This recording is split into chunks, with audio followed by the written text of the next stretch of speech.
پڑھی لکھی نوجوان خوبصورت کروڑپتی لڑکی کی شادی ایک نشائی کے ساتھ۔ ناظرین، والد اس نشائی کے اندر کون سی چیز دیکھتے ہیں کہ جس کی وجہ سے اپنی بیٹی کی شادی اس سے کر دیتا ہے؟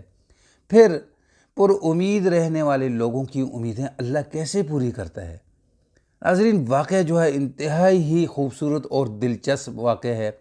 یہ مکمل دیکھیں، پھر آپ کو پتہ چلے گا کہ ہم کہتے ہیں کہ پڑھائی پڑھائی پڑھائی شعور دیتی ہے، لیکن ہمارے اسمبلیوں کے اندر، ہمارے دفاتر کے اندر پڑھے لکھے لوگ بیٹھے ہیں، لیکن وہ پڑھائی سے کیسے آگے نکل جاتے ہیں؟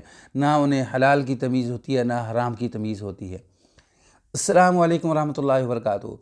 میرے معزز ناظرین کرام، واقعہ کچھ یوں شروع ہوتا ہے کہ ایک پڑھا لکھا باپ، افیسر، پیسے والا، شہرت والا، لیکن گھر کے اندر حالات ایسے کہ ہر وقت لڑائی جھگڑا، فساد، گالم گلوچ، بدتمیزی۔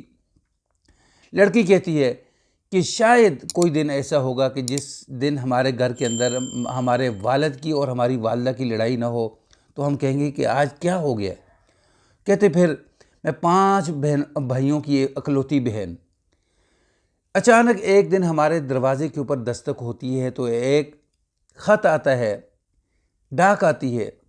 میں وہ اٹھا کر پڑھتی ہوں تو اس کے اندر جو نام لکھا ہوتا ہے وہ ہمارے گھر کا کوئی فرد نہیں ہوتا کہ جس کا نام ہو۔ میں اپنے والد کو بتاتی ہوں، والد کہتا ہے کہ بیٹا اس کو فریج کے اوپر رکھ دو۔ کہتی کہ 5-6 دن گزرتے ہیں، مجھے احساس ہوتا ہے کہ نہیں یار، کسی کا کوئی ضروری کام ہوگا، ضروری چیز ہوگی، مجبور نہ ہو۔ تو کہتی میں وہ اٹھاتی ہوں، اٹھا کر اس کے اندر نمبر ہوتا ہے وہ ڈائل کر کے بتا دیتی ہوں کہ اس طرح کر کے یعنی آپ کی جو ڈاک ہے ہمارے گھر آ چکی ہے، کوئی ضروری آپ کے جو کاغذ ہیں۔ تو اس نے کہا کہ بہت بہت مہربانی، شکریہ، آپ اپنا ایڈریس بتائیں، میں آ کے ابھی لے جاتا ہوں۔ کہتی کہ جب تقریباً 1.5 گھنٹہ گزرتا ہے، دروازے کے اوپر دستک ہوتی ہے تو ایک انتہائی ہی خوبصورت قسم کا نوجوان، اتنا خوبصورت کہ اس کا جو نقش ہے وہ میرے دل کے اندر اتر جاتا ہے۔ وہ تھینک یو بولتا ہے اور کہتا ہے کہ دیکھیں، اگر کوئی بھی زندگی کے اندر کوئی کام ہو مجھ سے میرے متعلق تو میں آپ کی مدد ضرور کروں گا، کیونکہ آپ نے میرے اوپر بہت بڑی مہربانی کی ہے۔ دروازہ بند ہوتا ہے، نوجوان چلے جاتا ہے۔ کہتی کہ اب اس کے خیالات میرے دل کے اندر بسنے لگ جاتے ہیں، میں رات دن اس کے خیالات کے اندر گم ہو جاتی ہوں، لیکن خیر میں نے اپنے آپ کو کنٹرول میں کیا، چھوڑ دیا اس کے خیالات۔ پھر کبھی کبھی 10-15 دنوں کے بعد واٹس ایپ کے اوپر میں میسج ڈائل کرنے لگتی، پھر ڈیلیٹ کر دیتی۔ کہتی کہ ایک دن میرے والد صاحب باہر سے آئے اور آ کر کہتے ہیں میری والدہ کو کہ میں نے اپنی بہن کا جو فلاں بیٹا ہے اس کے ساتھ اپنی بیٹی کی شادی کرنے لگا ہوں۔ میں نے جب سنا تو میرے پاؤں تلے سے زمین نکل گئی۔ میں نے کہا کہ ابا جان، وہ تو ایک نمبر کا نکما نکھٹو انسان ہے، ہر قسم کی برائی اس کے اندر ہے، کئی بار آپ نے پولیس سے یعنی تھانے سے اسے چھڑوا کر بھی لائے ہیں۔ تو پھر ایسے شخص کے ساتھ تو باپ نے کہا کہ خاموش۔ میں چپ کر گئی۔ میں نے والدہ کو قائل کیا، والدہ کو میں نے قائل کیا، والدہ نے والد سے بات کی تو آگے سے والد نے جو ہے والدہ کی جو ہے وہ طبیعت سیٹ کر دی، والدہ بھی پیچھے ہٹ گئی۔ بھائیوں سے بات کی، بھائیوں جو ہے ہر بھائی کو میرے والد صاحب مہینے کا تقریباً 30 سے 40 ہزار روپے خرچ دیتے تھے، تو بھائی کیسے بات کر سکتے تھے؟ کہتی کہ بالآخر میری شادی ہو گئی میری پھوپھو کے بیٹے کے ساتھ۔ ناظرین، جو وجہ بتاؤں گا نا کہ آپ سنیں گے تو حیران رہ جائیں گے کہ باپ نے کس وجہ سے اس بیٹی کی اس کے ساتھ شادی کی۔ کہتی پھر جس وجہ سے شادی کی نا، شادی ہو کے میں اس کے گھر چلا گئی، پوری رات گزر گئی، میرا ہونے والا شوہر میرے کمرے کے اندر نہیں آیا۔ پھر اگلے دن جو ہے وہ صبح میرے کمرے کے اندر آیا تو اچانک سے اس کے بال، اچانک سے اس کا حلیہ، منہ سے اسمیل آ رہی ہے سگریٹ کی، نشے کی۔ میں نے پوچھا کہ یہ جو اسمیل ہے یہ کس چیز کی ہے؟ تو اس نے مجھے کہا کہ تجھے کیسے پتا کہ یہ چرس ہے؟ تو کہتی ہے کہ آگے سے میرے شوہر نے پھر میری طبیعت سیٹ کرنی شروع کر دی۔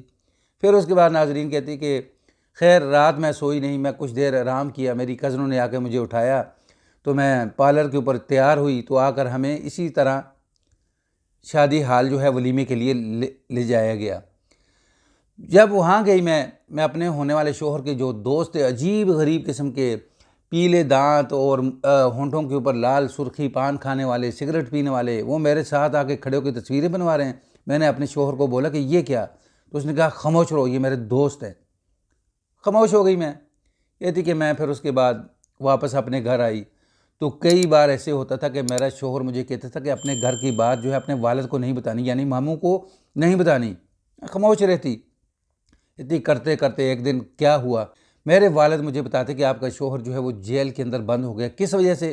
کہ کسی ناکے کے اوپر اس کی گاڑی سے کوئی ممنوع جو چیزیں ہیں وہ نکلی ہیں، وہ پکڑا گیا، اسے 3 سال کی سزا ہو گئی۔ اس کے بعد کہتی ہے کہ میری جو ساس تھی نا، میری جو پھپھو تھی، وہ بیمار رہنے شروع ہو گئی، تو حتیٰ کہ اسے فالج ہو گیا۔ ناظرین، کہتی کہ پھپھو میری ایسی تھی کہ میں اگر اسے کوئی بات بتاتی تھی تو وہ کہتی کہ تمہارا باپ تمہاری والدہ کو نہیں مارتا، میرے شوہر نے مجھے نہیں مارا، خبردار، یعنی اپنے شوہر کے متعلق کوئی بات کی۔ کہتی میں حیران رہ جاتی کہ سارے لوگ اس طرح کے ہی ہیں، سارا سسٹم جو ہے وہ جام ہو چکا ہے۔ کہتی کہ جب شوہر کو جیل ہوئی تو پیچھے جو میری ساس تھی، پھوپھی تھی، وہ بیمار رہنے لگی، پھر اس کے بعد اس کا انتقال ہو گیا، حتیٰ کہ پھر 2 مہینے کے بعد جو ہے پھر میرا شوہر جو تھا وہ بھی آ گیا۔ تو آتے ہی اس نے کہا کہ میری ماں جو ہے وہ آپ نے ماری ہے، یعنی میری ماں جو تھی اس کو آپ وقت کے اوپر دوائی نہیں دیتی تھی، اس کا خیال نہیں کرتی تھی۔ کہتی ہے کہ میں نے بہت خدمت کی ان کی، خاموش ہو کر، صرف اللہ کی رضا کے لیے، پر میں پر امید رہتی تھی۔ تو کہتی ہے کہ جب میرا شوہر باہر واپس آیا، کچھ نارمل ہوا، تو میرا جو موبائل تھا نا اس کے اوپر وہ گیمیں کھیلنے لگ گیا۔ تو گیمیں کھیلتے کھیلتے اچانک ایک دن پتہ نہیں موبائل سے کیسے نمبر یہ نکالا کہ یہ لڑکا کون ہے۔ تو میں نے سوچا کہ میں نے کہا ہاں شادی سے پہلے کی بات ہے، بہت پرانی، کہ ان کی جو ڈاکومنٹس تھے وہ ہمارے گھر آ گئی تھی، ڈاک آ گئی تھی، تو اس طرح کر کے ان کو ہم نے بتلایا تھا، یہ اس کا نمبر ہے۔ اس نے کہا کہ یہ نہیں، یہ تمہارا یار ہے۔ کہتی مجھے پتہ ہی نہیں چلا، میرے شوہر نے باہر جا کر اس کے ساتھ گفتگو کی، اس کے ساتھ بدتمیزی کی، پھر اس نے دوبارہ کال کی، میں پہلے اٹھاتی نہیں تھی، جب اٹھائی تو پھر اس نے مجھے کہا کہ آپ کے شوہر اتنا بدتمیز ہے، اس نے بدتمیزی کی میرے ساتھ، یہ تو میرا نمبر کچھ لوگوں کے علاوہ کسی کے پاس نہیں ہے، آپ کے پاس کیسے آیا؟ کہتی میں نے پھر اسے بتایا کہ دیکھیں آپ فلانی جو ڈاک تھی ہمارے گھر آ گئی تھی، تو میں نے آپ کو فون کر کے بتلایا تھا۔ اس نے کہا اچھا۔ پھر کہتا کہ اب میں آپ کی وجہ سے آپ کے شوہر کو کچھ نہیں کہتا، نہیں تو میرا دل کرتا تھا آپ کے شوہر کی طبیعت سیٹ کر دیتا۔ ناظرین، پھر اس کے بعد لڑکی کہتی ہے حتیٰ کہ کچھ دن ایسے آئے کہ اس نے پھر آ کر مجھے کہا کہ آپ نے اپنے یار کے ساتھ بات کی ہے، تو میرے اوپر آتا ہے، چیختا ہے، چلاتا ہے، تو مجھے بالوں سے پکڑتا ہے اور میرے والدین کے گھر جا کر چھوڑ دیتا ہے۔ تو میرے باپ کو کہتا ہے کہ اس نے یار رکھے ہوئے ہیں، وہ باتیں کرتا ہے، لیکن خیر وہیں کھڑے کھڑے 3 بار مجھے کہتا ہے طلاق طلاق طلاق طلاق، اور طلاق دے کے واپس چلے جاتا ہے۔ تو میں نے اپنے والد کو کہا کہ والد صاحب مبارک ہو، جس مقصد کے لیے آپ نے میری ادھر شادی کی تھی وہ کوٹھی آپ کو مل گئی ہے، وہ کرائے کی دکانیں بھی آپ کو مل گئی ہیں۔ تو باپ خاموش کہ میں طلاق کے بعد بھی پر امید رہتی تھی، مجھے پتہ تھا کہ پر امید رہنے والے لوگوں کی امیدیں اللہ ضرور پوری کرتا ہے۔ میں ہر وقت مصلی کے اوپر نماز پڑھتی تھی، قرآن پڑھتی تھی، دعائیں کرتی تھی، پھر اللہ نے میری امیدیں کیسے پوری کی ہیں۔ کہ پھر مجھے واٹس ایپ کے اوپر میسج آتا ہے کہ مجھے بڑا دکھ ہوا، افسوس ہوا کہ آپ کو طلاق ہو گئی۔ تو میں نے واپس جواب دیا کہ ہاں مجھے طلاق ہو گئی، اور غلط فہمی کی وجہ سے طلاق ہو گئی۔ کہتی کہ میں نے جواب دے کے بند کر دیا۔ پھر کہتی کہ کچھ دن گزرے تو میں نے یعنی اسے میسج کیا کہ آپ کو جب میں آپ کے ڈاکومنٹس جو ہیں وہ واپس کر رہی تھی، دے رہی تھی، تو اس وقت آپ نے ایک وعدہ کیا تھا میرے ساتھ کہ زندگی میں کوئی کام ہو، میرے تک کوئی ضرورت ہو تو مجھے ضرور بتلانا۔ یہ جو احسان کیا نا آپ نے میرے اوپر، اتنا بڑا احسان ہے کہ میں اس کا جو ہے نا یعنی بدلہ آپ کو ضرور دوں گا۔ تو آج آپ سے میں ایک چیز مانگتی ہوں، مجھے بتاؤ مجھے دو گے؟ تو اس نے کہا کہ ہاں میرے اگر پہنچ میں ہوا تو میں ضرور کروں گا۔ کہتی میں نے اسے کہا کہ آپ کیا مجھ سے شادی کرو گے؟ کہتی کہ جواب 15-20 منٹ، آدھا گھنٹہ میں دیکھتی رہی، کوئی جواب نہیں آیا، پورا دن گزر گیا، کوئی جواب نہیں آیا، حتیٰ کہ مہینہ گزر گیا۔ کہتی اچانک ایک دن ہمارے دروازے کے اوپر دستک ہوتی ہے، تو میں دروازہ کھولنے کے لیے جاتی ہوں، وہی خوبصورت نوجوان، وہی قد کاٹ، وہی حلیہ، ساتھ ایک عورت ہے، یعنی اس کی بھابھی ہے، بھائی ہے، والدہ ہے، بہنیں ہیں۔ تو کہتے جی کہ ہم اندر آ سکتے ہیں؟ میں نے کہا کہ جی آ سکتے ہیں۔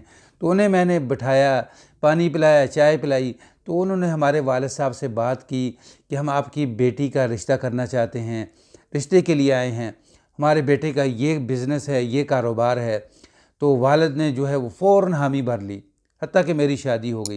شادی کے بعد میرا شوہر مجھے لے آیا باہر، کہتی کہ ایک دن ہم دونوں میاں بیوی جو ہے نا، سخت سردی تھی، ٹمپریچر تقریباً -6، گاڑی چلا رہا تھا میرا شوہر ہائی وے کے اوپر، میں ساتھ فرنٹ پہ بیٹھی تھی، پیچھے ہمیں اللہ نے ایک بیٹی دی تھی چھوٹی سی، وہ ہم نے سیٹ کے اوپر جو ہے نا جھولے کے اندر ڈالی ہوئی تھی۔ تو میرا شوہر کہنے لگا کہ پتہ ہے آپ کو کہ میں نے اپنی ایک کزن کو ڈالا تھا بیچ میں، کزن سے میں نے کہا تھا کہ اس طرح کر کے فلاں جگہ جو ہے جس لڑکی نے میرے اوپر یہ احسان کیا ہے، یعنی اس لڑکی کا فلاں جگہ گھر ہے، تو آپ اس کا پتہ کرو کہ ہم اس کا رشتہ کرنا چاہتے ہیں۔ کہتی کہ میری کزن گئی وہاں، آپ کے والدین سے بھی آپ کی سہیلی بن کے ملی، لیکن پتہ چلا کہ آپ کی شادی ہو گئی۔ لیکن کہتا ہے پھر بھی میں نے یعنی امید نہیں چھوڑی، میں پر امید رہتا تھا، دعائیں کرتا تھا، اللہ سے مانگتا تھا، حتیٰ کہ ہم یعنی اب میں ہر وقت خوش باش رہتی ہوں۔ میرا شوہر کہتا ہے کہ یہ جو بزنس، یہ جو گاڑیاں، یہ جو کاروبار، یہ اگر آپ اس وقت یہ چھوٹی سی نیکی میرے ساتھ نہ کرتی تو شاید میں یہاں نہ ہوتا۔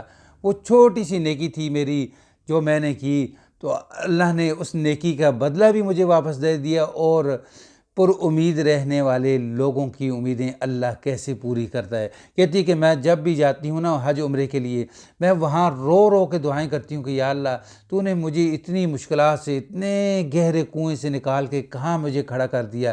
ہر وقت میں رب کا شکر ادا کرتی رہتی ہوں۔